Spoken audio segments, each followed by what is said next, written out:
where the Finance Minister, Enoch Godongwana, is set to table the medium-term budget policy statement in Parliament on Thursday. Since being appointed by President Cyril Ramaphosa in September, Godongwana has spoken at a handful of public events and sent signals that he looks to lead National Treasury with a business-friendly and pro-growth approach. We now get Cosatu's pre-budget expectations from the Trade Union Federation's Deputy President, Mike Shingange. Mr. Shingange, good afternoon. Thank you very much for your time and welcome to eNCA. In your statement, which I've read, that's been released by Cosatu ahead of Thursday, you outline a number of things that you'd expect from this medium-term budget policy statement. And you are not mincing your words. At some point, you are saying you want to see whether government will show that it's decided to change policies, behavior, or change of government. I mean, that's very, very strong, and that this statement must be about two things, among many others: saving and creating jobs. Yes, good afternoon, Dan, and your viewers. Of course, that's precisely it's about that. And we're taking this thing from the evidence that we have seen thus far since the budget that was presented in February, which we called an austerity budget. Of course, government chose to call it a reprioritization. But what are the results and the evidence that we see now since that the austerity budget was done? We have a recession of the economy that is the worst since 100 years. We've got an unemployment rate that in an expanded definition is already almost 44%. Politically, you have seen South Africans rejecting the policies that were made in February, even on the polls. So we're saying that this medium-term budget, the policy statement, actually offers the government to indeed change the policy trajectory that they've been following over the past decades of years, which they've been warned that is not going to help. It's not going to assist South Africans that are actually in dire need of the government assistance to get the economy out of where it is now. So that's actually what we are saying there. We need to create jobs.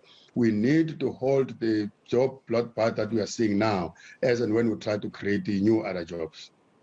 Yeah, you use very strong words. You even call it a reckless austerity budget, what happened in February. But just another aspect of this, you said government must be seen to lead the way when it comes to employment creation. Can Cosatu share with our viewers, how do you think government could do that leading of employment creation?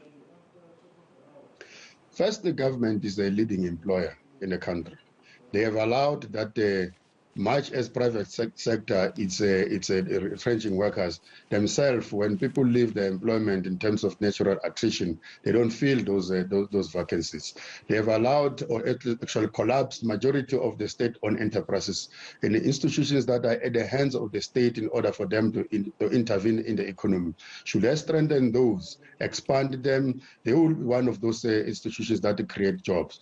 You have a fear of government that is at the hand of the state, called the municipalities. At that level, government is employing EPWP. They are paying the head of families as little as 90 rands per day, and on a precarious position, not on a permanent basis. If those services that those EPWP workers are doing, which are permanent in nature, were to be turned into permanent, and those workers, we're going to have job securities, and the state will be counted amongst the leading employer. So that's one part that we are saying. We've got fewer teachers today as we speak, and you know that the classes are full. We've got fewer nurses and porters and cleaners in hospitals today. We've got the long queues in home affairs. Those are the areas that when we talk of a developmental capable state, you need to strengthen in order to deliver services to our people, but also in order to create jobs there. So that's one of the things that we are raising. But of course, it needs to make sure that when it gives incentives to private sector, like it has been doing all along, including cutting the corporate tax, it must hold private sector accountable about the number of jobs it has created. You have had a youth employment scheme that has been running for a decade now.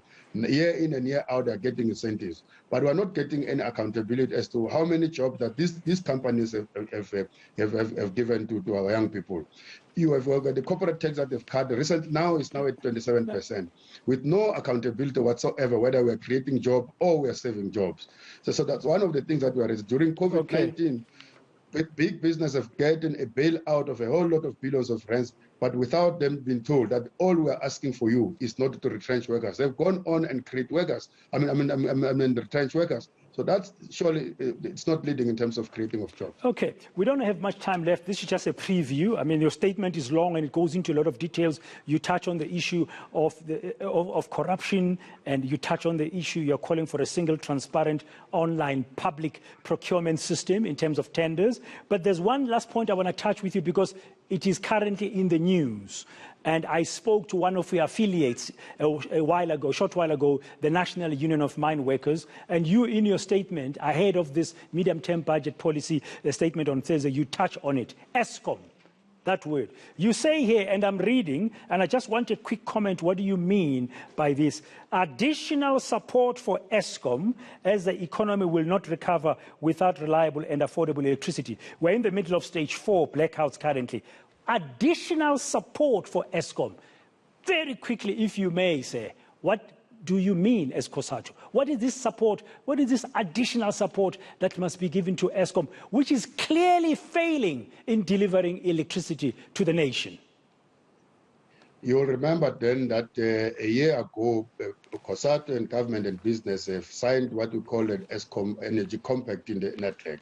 That was calling for a pulling together of resources from a number of DFIs, if you mean development finance institutions. That has not happened. We have committed ourselves to say we're going to allow for an investment by the pension investment, the public investment corporation that is investing all over the place, but not investing where jobs must be saved. It is our view that if this treasury was to put into practice that compact that we have signed, ESCOM will be getting an additional support. Some debt that ESCOM is owing, we're going to be wiped off because these institutions that have signed this compact, we're going to support ESCOM. But there seems to be no willingness from the part of government and some part of the social partners that were part of that compact. Thank you very much, Mr. Mike Shingange, the Deputy First President of Cosatu, the Trade Union Federation.